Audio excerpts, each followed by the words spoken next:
그럼 어떠한 일을 하기에 앞서서 우리는 준비하는 시간을 가집니다. 이제 어제 그리고 오늘 다음 세대 새생명 잔치가 있었습니다. 이 일을 위해서 교역자들 그리고 교사들, 학생들뿐만 아니라 얼마나 많은 돕는 손길들이 함께 준비했는지를 모릅니다. 어제와 오늘 은혜 가운데 마칠 수 있었던 이유는 이렇게 준비하는 손길들이 많았기 때문인 것 같기도 합니다. 우리 준비하고 진행하느라 수고하고 애쓴 이들을 보시면은 많이 격려해 주시고 위로해 주시고 또 앞으로도 계속 기도해 주시면 감사하겠습니다. 이번에 진행된 다음 세대 새생명 잔치뿐만 아니라 많은 일들을 함에 있어서 우리는 준비하는 시간들을 가집니다. 준비가 잘 되지 않으면은 일이 잘 안 되는 경우가 허다하기 때문이죠. 당장은 일들을 진행하는 자신이 불안해질 수밖에 없습니다. 그렇게 이러한 것들을 보면 결과보다는 준비의 과정이 더 중요한 것처럼 보이기도 합니다. 그래서 어떤 사람들은 이 준비를 하기 위해서 또 준비를 하는 분들도 있습니다. 준비를 위해서 준비하고 또 이 준비를 위해서 준비를 하면서 계속 준비만 열심히 하는 분들도 있는 것 같습니다. 근데 이렇게 열심히 준비하는 이유는 결국 무엇을 위해서일까요? 일을 잘 하기 위해서입니다. 일을 잘 하기 위해서 우리는 계속해서 끊임없이 준비하고 또 준비합니다. 그래서 정말로 준비의 이 시간은 필요하고 중요한 시간으로 여겨집니다. 오늘 본문도 보시면은 하나님께서 북이스라엘을 향해서 준비하라라고 말씀하시는 것을 보게 됩니다. 하나님께서 북이스라엘에게 준비시키는 것은 하나님 만나기를 준비하라는 것입니다.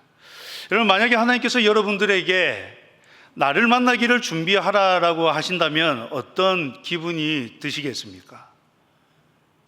오늘 밤에, 아니 지금 마음에 하나님께서 찾아오셔서 너 오늘 나를 만날 준비를 해라 라고 하시면 어떤 기분이 드시겠습니까? 전도 폭발 훈련이라는 게 있는데 거기는 두 가지 진단 질문이 있습니다. 첫 번째 진단 질문이 뭐냐면, 선생님 만약 오늘 밤에 죽으신다면 천국에 가실 수 있습니까? 라는 것이 첫 번째 진단 질문입니다. 두 번째 진단 질문이 뭐냐면은 왜 그렇게 생각하십니까? 라는 게 두 번째 진단 질문입니다. 여러분들에게 하나님께서 오늘 찾아오셔서 오늘 나를 만날 준비를 하라라고 하신다면은 어떤 기분이 드실 것 같습니까? 설레일 것 같습니까? 무서울 것 같습니까? 아니면 아무런 기분이 안 드실 것 같습니까? 1번, 2번, 3번이 있습니다. 1번이 뭐였죠? 설레임. 2번은 무서움, 두려움. 3번은 아무 생각이, 죄송합니다. 아무런 느낌이 없는 겁니다. 자, 1번, 설레일 것 같다 하시는 성도님들. 속으로 손 드십시오. 너무 손 드시면 눈에 다 보이시니까 설레인다 하시는 분도 있을 테고, 아마 두렵고 무섭다 하시는 분도 계실 테고, 아직까지 어떻게 반응해야 될지 모르겠다 하시는 성도님들도 아마 있으리라고 생각이 듭니다. 여러분, 성경에도 가만히 살펴보시면은 하나님을 만난 사람들의 이야기들이 참 많이 등장하는 것들을 보게 됩니다. 근데 대표적으로 등장하는 하나님께서 나타나실 때의 그 반응들은 두려움과 떨림이었습니다. 하나님의 임재 앞에 사람들은 두려워하고 떨었습니다. 여러분, 아담을 생각해 보십시오. 처음에 아담은 하나님과 함께 동산을 거닐었었습니다. 근데 범죄한 이후에 아담은 어떻게 되었습니까? 하나님을 피하여 숨었습니다. 하나님이 아담을 부르시는 그 소리를 들었을 때에 이 아담은 어떻게 반응했습니까? 네, 숨었습니다. 왜 숨었습니까? 두려워서 숨었습니다. 여러분, 아브라함은 어땠습니까? 하나님께서 아브라함에게 나타나셨을 때, 아브라함이 언약을 맺으실 때에 아브라함의 반응은 어떠했습니까? 그도 동일하게 두려워하고 떨었습니다. 잘 아시는 선지자 이사야는 어떻습니까? 하나님의 임재하심, 하나님의 그 영광을 바라보았던 그 이사야 선지자는 반응이 어땠습니까? 두려워하고 떨었죠. 하나님의 영광 앞에 선 사람들은 한결같이 두려움에 떨었습니다. 그들이 두려움에 떨 수밖에 없었던 이유는 단 하나입니다. 죄인이었기 때문입니다. 이사야 6장 5절의 말씀을 보시면은 이 하나님께서 이사야 선지자를 부를 때에 이사야 선지자의 반응이 나옵니다. 우리 함께 한번 읽어보겠습니다. 시작. 그때 내가 말하되 화로다 나여 망하게 되었도다.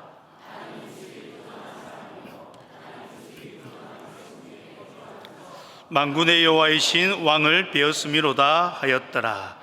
그럼 이사야 선지자가 지금 어떻게 반응합니까? 하나님의 영광 앞에서 자신에게 화가 임하였다라고 하고 있습니다. 자신은 이제 망하게 되었다라고 말을 하고 있죠. 그 이유가 무엇인가 보니까 자신은 입술이 부정한 사람인데 만군의 여호와이신 왕을 베었기 때문이다라고 말을 하고 있습니다. 지금 이사야 선지자는 죄인으로서 하나님을 만났기 때문에 자신은 망하게 되었다라고 이야기를 하고 있는 것이죠. 그렇다면 다시 본문으로 돌아와서 하나님께서 지금 북이스라엘을 향하여서 하나님 만나기를 준비하라라는 이유는 무엇일까요? 이 메시지를 듣는 북이스라엘 백성들의 기분은 어땠을까요? 설레었을까요? 무섭고 두려웠을까요? 아니면 아무런 느낌이 없었을까요? 1번 설레임, 2번 두렵고 떨림, 3번 아무런 느낌이 없습니다. 무엇이었을까요? 정답은 이제 내용을 통해서 한번 살펴보도록 하겠습니다. 하나님께서는 지금 북이스라엘을 향하여서 내 하나님 만나기를 준비하라라고 아모스 선지자를 통해서 말씀하십니다. 심지어 하나님께서는 이 말을 지금 누구를 통해서 하시냐면은 북이스라엘의 선지자가 아니고 남유다의 선지자인 아모스를 북이스라엘로 보내셔서 이 이야기를 하고 계십니다. 여러분, 이스라엘은 어떤 나라입니까? 하나님이 택하여 부르신 나라입니다. 물론 지금은 이스라엘이 나뉘어져서 험한 길을 가고 있다라고 하더라도 그들을 하나님이 부르셨다라는 것은 결코 변하지 않는 사실입니다. 그도 그럴 것이 보시면 아시겠지만 하나님께서는 그들을 계속해서 부르고 계시기 때문입니다. 아모스서를 읽어보면은 1장부터 쭉 읽어보시다 보면은 이 아모스의 내용이 심판의 내용들로 가득 차 있는 것을 발견하게 됩니다. 아모스 1장 1절에서 2절을 보시면은 아모스에 관하여 간단하게 소개하고는 곧 이어서 이방 나라들을 향한 심판의 메시지를 선포하십니다. 3절에 나오는 다메섹의 서너 가지 죄로 말미암아 내가 그 벌을 돌이키지 아니하리라는 내용을 이어서 가사, 두로, 에돔, 암몬, 모압을 거쳐서 유다와 이스라엘에 이르기까지 끊임없이 그들의 서너 가지 죄로 말미암아 내가 그 벌을 돌이키지 아니하리라는 책망의 말씀을 계속해서 선지자를 통해서 전하고 계시는 것을 볼 수가 있습니다. 하나님께서는 지금 북이스라엘을 향해서 계속해서 경고하십니다. 이방 나라들의 서너 가지 죄로 말미암아 그 벌을 돌이키지 않겠다라고 하신 이후에 유다를 거쳐서 이스라엘에게도 동일하게 이 말씀을 주고 계시는 것이죠. 오늘 우리가 읽은 4장 12절과 13절 앞부분을 살펴보면은 6절부터 11절 말씀에 경고를 넘어서 그들에게 내린 징계와 그들의 반응도 소개하고 있습니다. 우리 6절 말씀을 함께 한번 읽어보도록 하겠습니다. 6절 말씀입니다. 시작. 또 내가 너희 모든 성읍에서 너희 일을 깨끗하게 하며 너희가 내게로 돌아오지 아니하였느니라. 여호와의 말씀이니라. 6절 말씀을 보시면 하나님께서 이스라엘 백성을 향해서 행하신 일이 나옵니다. 뭐라고 나옵니까? 너희 일을 깨끗하게 하며 너희의 각 처소에서 양식이 떨어지게 하였다라는 것이죠. 하나님께서 이스라엘 각 처소에서 양식이 떨어지게 하셨습니다. 즉 양식을 떨어지게 하심으로 하나님께서 그들을 징계하셨다는 것이죠. 하나님께서 가나안 땅으로 인도하시며 주신 말씀대로라면은 그들은 살면서 풍성함을 맛보아야만 했습니다. 근데 지금 그들 가운데서 양식이 떨어졌다라고 하고 있습니다. 그러니 이것은 분명하게 하나님으로부터 말미암는 징계가 확실합니다. 이런 하나님의 징계에 대한 이스라엘의 반응이 무엇이었을까요? 그들의 반응은 돌아오지 않았습니다. 6절 말씀 끝에 이렇게 기록되어 있죠. 너희가 내게로 돌아오지 아니하였느니라. 6절뿐만이 아니라 7절, 8절, 9절, 10절, 11절까지 계속해서 하나님께서 행하셨던 그 일들을 기록합니다. 6절과 7절을 넘어서서 8절을 보시면은 이렇게 나옵니다. 두세 성읍 사람이 어떤 성읍으로 비틀거리며 물을 마시러 가서 만족하게 마시지 못하였으나 너희가 내게로 돌아오지 아니하였다라고 이야기합니다. 9절에서는 내가 곡식을 마르게 하는 재앙과 깐부기 재앙으로 너희를 쳤지만 너희가 돌아오지 않았다 이야기하고, 10절에서는 전염병을 보내었으나 돌아오지 않았다 이야기하고, 11절에서는 너희 중에 성은 무너뜨리기를 하나님인 내가 소돔과 고모라를 무너뜨린 것 같이 하였지만 너희가 돌아오지 않았다라고 말씀하고 있습니다. 하나님께서 이 앞부분에서는 경고의 말씀들, 경고의 메시지를 계속해서 주셨습니다. 4장에 와서는 하나님께서 직접 그들을 징계하셨던 내용들을 담고 있습니다. 근데 경고의 말씀을 들었고 징계를 받았던 이 이스라엘 백성들이 보여줬던 모습은 무엇입니까? 돌이키지 않았다라는 것이죠. 6절과 11절에서 반복적으로 나오는 말씀이 있는데, 바로 무엇을 하였으나 너희가 내게로 돌아오지 아니하였느니라, 여호와의 말씀이니라는 말씀입니다. 계속해서 하나님께서는 그들을 징계하셨습니다. 그러나 그들은 하나님께로 돌아오지 않았습니다. 마지막에 여호와의 말씀이라는 말도 반복해서 나오는데, 이 말씀은 강조를 위한 것입니다. 이 말씀이 선지자 아모스가 그냥 하는 말이 아니라 하나님이 주신 말씀이라는 것을 분명하게 이야기하기 위해서 이 말씀을 붙여 넣은 것이죠. 여러분, 하나님께서는 이스라엘이 돌아오기를 바라셨습니다. 그들의 잘못을 지적하신 이후에 그들에게 경고하시고 그들에게 징계하시면서 끊임없이 그들이 돌아오기를 기대하셨습니다. 그들의 시선이 하나님을 향하기를 기대하고 바라셨습니다. 그런데 이스라엘 백성들이 보였던 모습은 무엇입니까? 돌이키지 않았다라는 것이죠. 돌이키지 않았다는 것은 결국 무엇을 이야기하는 것일까요? 반응이 없었다라는 것입니다. 그럼 이스라엘 백성들이 하나님의 말씀을 모르는 사람들이었을까요? 지금 아모스 선지자가 진짜 오랫동안 하나님의 말씀이 없는 가운데에 찾아와서 하나님의 말씀을 전하는 것일까요? 그렇지 않습니다. 앞서도 우리가 살폈던 것처럼 이스라엘 백성은 하나님께서 택하신 백성입니다. 하나님께서 그들에게 말씀하셨고 그들을 찾아오셨고 또 선지자들을 보내어서 계속해서 하나님의 뜻을 나타내 보여주셨습니다. 그러나 지금 이스라엘 백성들의 반응은 무엇입니까? 반응이 무엇입니까? 없는 겁니다. 반응이 없습니다. 경고의 말씀에도 무반응입니다. 징계를 하는데도 아무런 반응이 없습니다. 그럼 이게 얼마나 답답한 노릇입니까? 여러분, 자녀를 양육해 보셨지 않습니까? 자녀를 양육할 때에 제일 답답한 게 뭡니까? 아무런 반응이 없는 겁니다.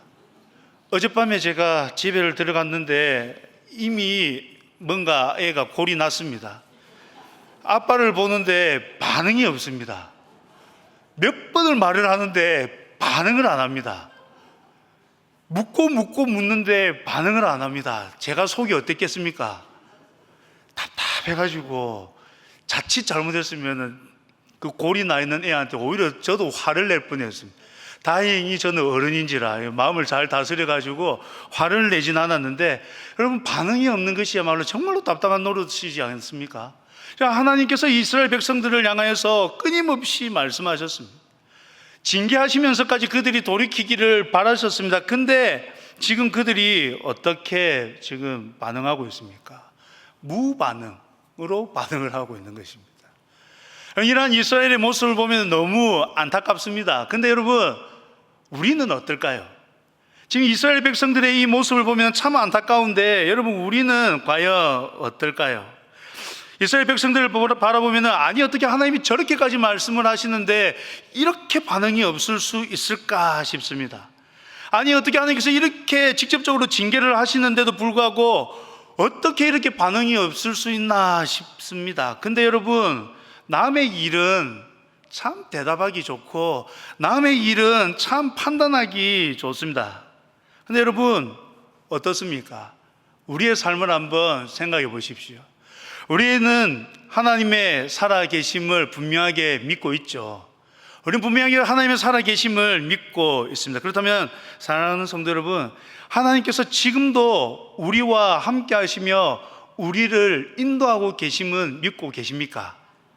그렇다면 지난 주간에 하나님께서 우리의 삶을 인도하셨음, 그리고 우리와 함께 하셨음은 풍성하게 경험하셨습니까? 대답 소리가 많이 줄어드셨습니다. 분명히 우리는 하나님의 함께 하심과 하나님의 인도하심을 믿습니다. 그리고 그것을 경험했습니다. 근데 지난 주간, 아니 좀 더 가까이 어제 하루를 놓고 보자면 어땠는지 가만히 한번 생각을 해 보십시오. 정말 어제 하루 하나님의 함께 하심을 경험하셨습니까? 하나님의 인도하심을 경험하셨습니까? 하나님이 살아계시면 지금도 우리와 함께 하시면서 인도하고 계신다는 것은 알고 있는데, 과연 나의 삶이 하나님의 인도하심을 받고 있다는 증거를 찾을 수 있느냐는 것이죠. 분명히 하나님께서는 살아계십니다. 그리고 지금도 우리와 함께 계십니다. 하나님께서 우리의 삶을 인도하십니다. 성령 하나님께서 우리와 동행하시면서 우리를 돕고 계십니다. 그런데 여러분, 과연 우리는 그 하나님의 인도하심, 일하심을 경험하며 살아가고 있습니까? 지금 우리가 하나님의 인도하심과 일하심을 경험하지 못하고 있다면 우리는 이스라엘을 향해서 안타까워해야 할 것이 아니라 우리 자신을 두고 안타까워해야 합니다. 왜냐하면 하나님께서는 분명히 살아계시고 지금도 우리와 함께 하시며 우리의 삶을 인도하고 계시기 때문입니다. 뿐만 아니라 하나님께서는 우리에게 끊임없이 말씀해 주시는데, 그 말씀이 우리에게 가르쳐 주는 것이 무엇이냐면은 하나님이 어떠한 분이시고 하나님이 우리에게 원하시는 것이 무엇인가를 가르쳐 주고 있기 때문입니다. 여러분, 하나님의 말씀 앞에서 우리의 삶을 비추어 볼 때 우리는 자신 있게 모든 말씀을 지키고 있다라고 대답할 수 있습니까? 어떻습니까? 어떻습니까? 모든 하나님의 말씀에 잘 순종하고 계십니까? 대답이 없는 게 대답인 것 같습니다. 우리는 그럴 수 없습니다. 우리가 깨닫는 것은 뭡니까? 계속해서 깨닫는 것은 나는 죄인이다 라는 것입니다. 우리가 구원함을 받은 이후에 성화의 단계를 거쳐갑니다. 점점 거룩해져 가는 것이죠. 성화라는 것은 죄에 대하여서는 점점 죽고 의에 대하여서는 점점 사는 삶을 이야기합니다. 그러니 우리의 삶이 점점 죄를 더 깨닫고, 이 죄를 깨달음으로 말미암아서 죄를 멀리하고 하나님께서 원하시는 의를 향하여서 나아가는 삶을 살아간다라는 것이죠. 그러니 이 땅에서의 우리의 삶은 끊임없이 무엇을 깨닫는 겁니까? 죄를 깨닫는 삶입니다. 끊임없이 우리는 말씀을 통하여서 깨닫게 된 것이 무엇이냐? 나는 죄인이다 라는 겁니다. 하나님의 함께하심과 하나님의 인도하심을 느낄 때, 경험할 때 우리가 깨닫게 되는 것은 무엇이냐면 나는 연약하고 나는 죄인이구나 라는 것을 깨달을 수밖에 없는 것입니다. 그렇다면 여러분, 다시 한 번 더 우리의 삶을 생각해 보시고 이 이스라엘의 모습에 우리의 삶을 빗대어서 한번 살펴보십시오. 이스라엘의 모습은 지금 너무나도 안타까운 모습입니다. 왜요? 하나님의 경고의 말씀에 반응하지 않고 있기 때문입니다. 하나님이 돌이키라고 하는데 전혀 돌이키지 않고 있기 때문입니다. 그런데 여러분, 우리의 삶의 모습은 지금 어떻습니까? 우리는 지금 하나님의 말씀 앞에 바르게 반응하고 있습니까? 하나님의 함께하심과 하나님의 인도하심을 깨닫는 가운데에 우리는 날마다 회개하며 날마다 돌이키는 삶을 살아가고 있습니까? 우리 성령 하나님께서 우리 가운데 행하시는 일이 이것이지 않습니까?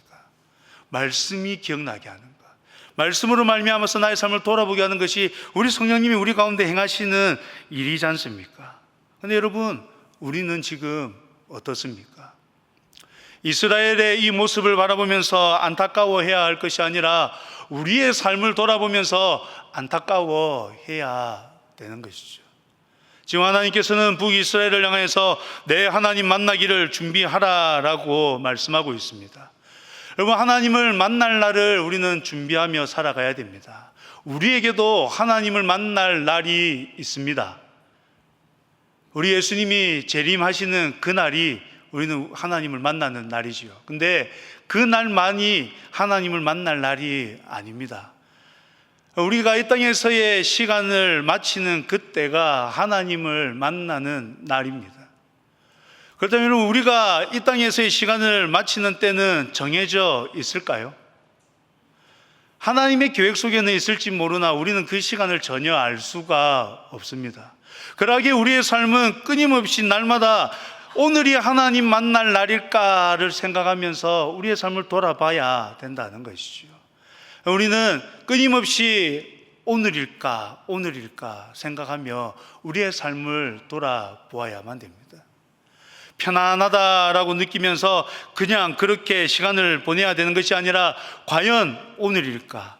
오늘이면 어쩌지라는 생각에 말씀 앞에서 우리의 삶을 돌아보고 끊임없이 회개하며 돌이키는 삶을 살아야 된다는 것이죠. 여러분, 마지막 날에는 심판이 예고되어 있습니다. 그렇기 때문에 우리는 끊임없이 하나님 만날 그 날을 준비하며 살아가야 됩니다. 근데 여러분, 이러한 가운데에 우리가 한 가지 기억해야 하는 것이 있습니다. 바로 하나님이죠. 여러분, 하나님은 어떤 분이십니까? 하나님께서는 인자와 자비가 무궁하신 분이십니다. 앞서 아모스의 전반부 내용을 살펴보신 바와 같이 하나님께서는 세상 가운데에 공의를 나타내고 계셨습니다. 잘못된 것들에 대해서 책망하시고 벌을 내리고 계시기 때문이지요. 이방 나라들을 책망하시며 유다를 책망하시며 이스라엘을 책망하셨습니다. 그들이 하나님의 진노를 깨달을 수 있도록, 그리하여서 하나님을 바라볼 수 있도록 여러 일들을 행하셨습니다. 그러나 지금 그들의 모습은 그러한 일들을 전혀 깨닫지 못하고 있습니다. 하나님께서는 분명히 우리 가운데도 말씀하십니다. 예배를 통해서, 목사님들을 통해서 전해지는 그 말씀들을 통해서, 그리고 혼자 성경을 읽으며 기도하는 가운데에, 그리고 심지어 살아가는 순간순간에 성령 하나님께서 우리와 함께 하심으로 개인적으로 깨닫게 하시는 것으로 우리에게 말씀을 하고 계시지요. 여러분, 하나님은 참으로 말씀하시는 분이십니다. 하나님은 말씀하심으로 우리의 잘못된 것을 고치시는 분이십니다. 성경을 보시면 곳곳에서 하나님의 이 경고의 말씀들을 발견할 수 있습니다. 그렇다면 하나님께서는 왜 경고하실까요? 왜 하나님께서는 말씀하실까요?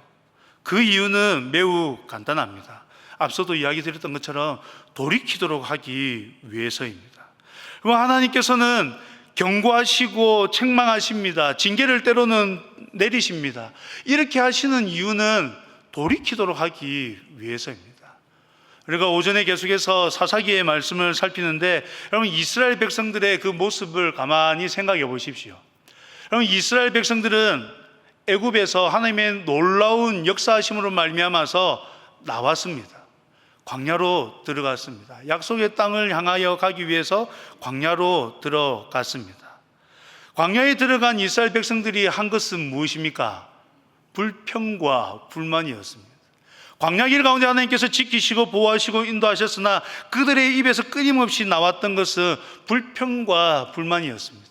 하나님께서는 그 광야의 시간을 통해서 하나님이 어떠한 분이시고 어떻게 이 이스라엘 백성들이 살아야 할지를 가르치셨으나 그들의 입에서 나오는 것은 불평과 불만이 가득했습니다. 가나안 땅에 들어간 이후에 이스라엘 백성의 삶의 모습은 어떠했습니까? 지금 우리가 사사기의 말씀을 살펴보고 있지 않습니까? 그 사사기를 통해서 바라보기에는 이스라엘의 모습은 어떻습니까? 하나님의 뜻을 떠나버리는 모습을 보입니다. 그들은 가나안 땅에 들어간 이후에 하나님을 잊어버렸습니다. 자신들이 하고 싶은 대로 했습니다. 그 결과 하나님께서 대적을 세우셔서 그들의 잘못을 지적하시는 것이죠. 광야에서의 이스라엘, 그리고 가나안에서의 이스라엘의 이런 모습은 여러분 한두 번이 아닙니다. 계속해서 그들은 불평과 불만을 쏟아내고 하나님을 잊어버리고 자신들이 하고 싶은 대로 했습니다. 그런데 여러분 어떻습니까? 하나님께서 그들을 멸하셨습니까? 하나님께서는 그들을 멸하지 않으셨습니다. 불평과 불만을 쏟아낼 때 하나님께서는 그들을 책망하셨습니다. 그들이 하나님을 잊어버리고 자신들이 하고 싶은 대로 할 때 하나님께서는 대적을 세우심으로 말미암아 그들의 잘못을 지적하셨습니다. 그리고 그들이 회개할 때에 하나님께서는 어떻게 하셨습니까? 그들을 용서해 주셨습니다. 하나님의 징계와 하나님의 책망의 이유가 어디에 있는지 우리는 이러한 역사를 통해서 알 수가 있는 것이죠. 그리고 하나님께서 책망하시고 징계하시는 이유는 단 하나입니다. 돌이키도록 하기 위해서입니다. 회개하도록 하기 위해서입니다. 그렇게 하나님의 경고는 사랑입니다. 하나님의 책망은 사랑입니다. 하나님의 징계는 사랑입니다. 왜냐하면 우리가 하나님의 뜻대로 살아가고 있지 못함을 하나님께서 말씀해 주시는 것이기 때문입니다.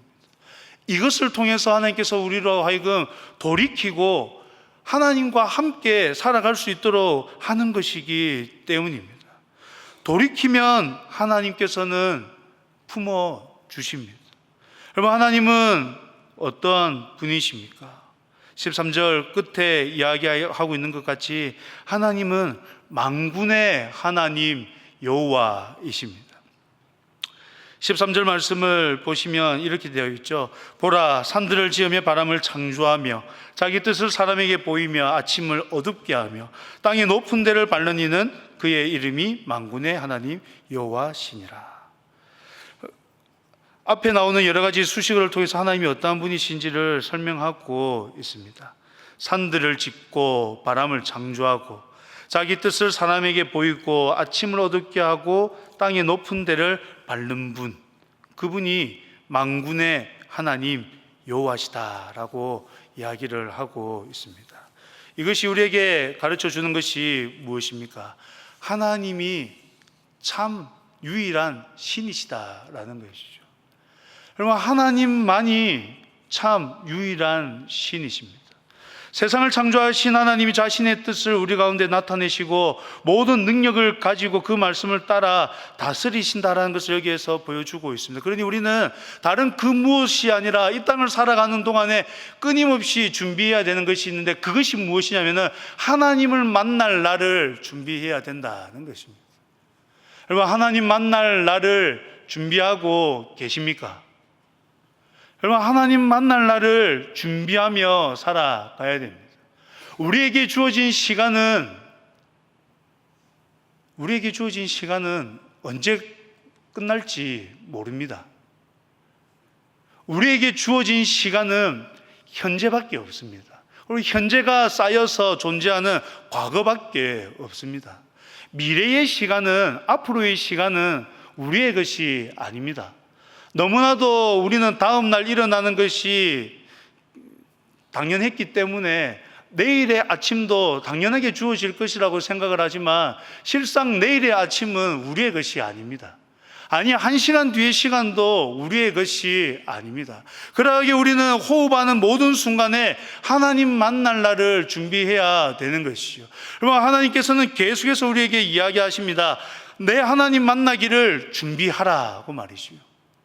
성경 말씀을 계속해서 읽어보십시오. 하나님께서 우리에게 말씀해 주시는 것이 그러한 것입니다. 하나님은 나는 이러한 분이다. 내가 원하는 것은 이것다. 이렇게 하지 않으면 이러한 일이 일어날 거다 라고 이야기하는 게 성경의 말씀이지 않습니까? 그리고 우리에게는 마침내 하나님 앞에 설 때가 있다는 것을 성경이 계속해서 우리에게 가르쳐 주고 있지 않습니까? 그러니 우리 이 땅에서 다른 일들을 준비하는 것보다도 더욱 열심히 하나님 만날 날을 준비하며 살아가야 되는 것입니다. 사랑하는 성도 여러분, 오늘 우리에게 말씀하시는 내 하나님 만나기를 준비하라는 이 말씀은 엄중한 경고임을 기억하시기 바랍니다. 우리는 때로 너무 자신만만합니다. 구원받았으니까 나는 이제 구원에서 떨어지지 않는다는 것이죠. 그러면서 이게 삶의 변화가 없이 계속 그냥 살아갑니다. 그러나 여러분, 이것이 과연 옳을까요? 앞서 이야기 드렸던 것처럼 구원받은 우리는 성화의 단계를 밟아갑니다. 구원을 받은 우리는 어떠한 삶을 살아가게 되어 있냐면 성령 하나님의 인도하심으로 말미암아, 말씀으로 말미암아, 끊임없이 죄를 깨달음으로 말미암아서 변화되는 삶을 살아가는 것입니다. 예수님을 믿은 이후에 한순간에 짠 하고 변하는 것이 아닙니다. 예수님을 믿은 이후에 죄와는 전혀 상관없는 삶으로 180도 변화된 삶을 살아가게 되는 것이 아니라는 겁니다. 우리는 살아가는 동안에 끊임없이 말씀의 찔림을 받음으로 말미암아서 계속해서 변화되어 가야 되는 것입니다. 그러니 우리의 삶이 어떠해야 됩니까? 구원받았으니 나는 이제 구원에서 떨어지지 않는다라고 안심하며 살아가야 될 것이 아니라 계속해서 성령이 우리에게 가르쳐주는 그 찔림으로 말미암아서 날마다 회개하는 삶을 살아가야 되는 것이지요. 하나님께서 우리에게 허락하신 삶의 모습이 바로 그것입니다. 그래서 디모데전서 4장 7절과 8절은 우리에게 이렇게 말씀합니다. 우리 함께 읽어보겠습니다. 시작. 망령되고 허탄한 신화를 버리고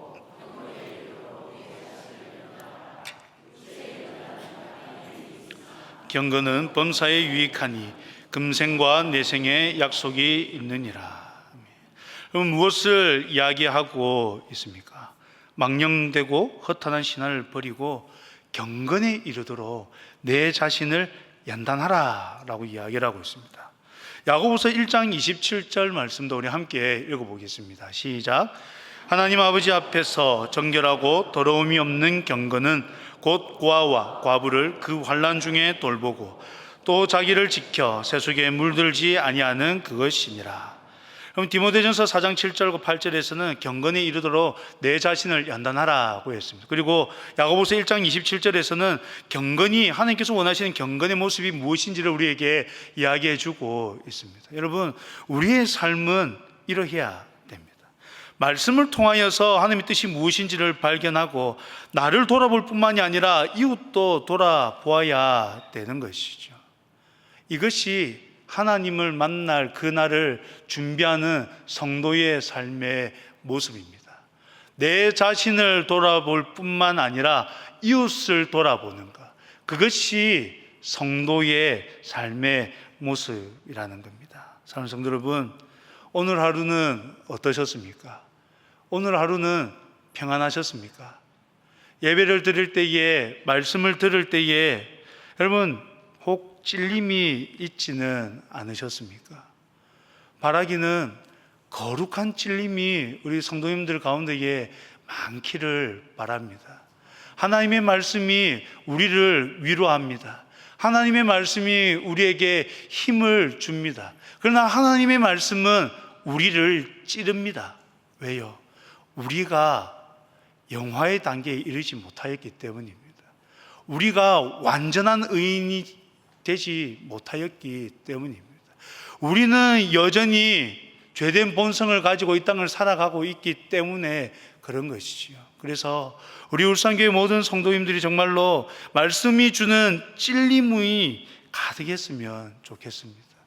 그래서 하나님의 음성에, 하나님의 그 말씀에 반응하며 나아갈 수 있으면 좋겠습니다.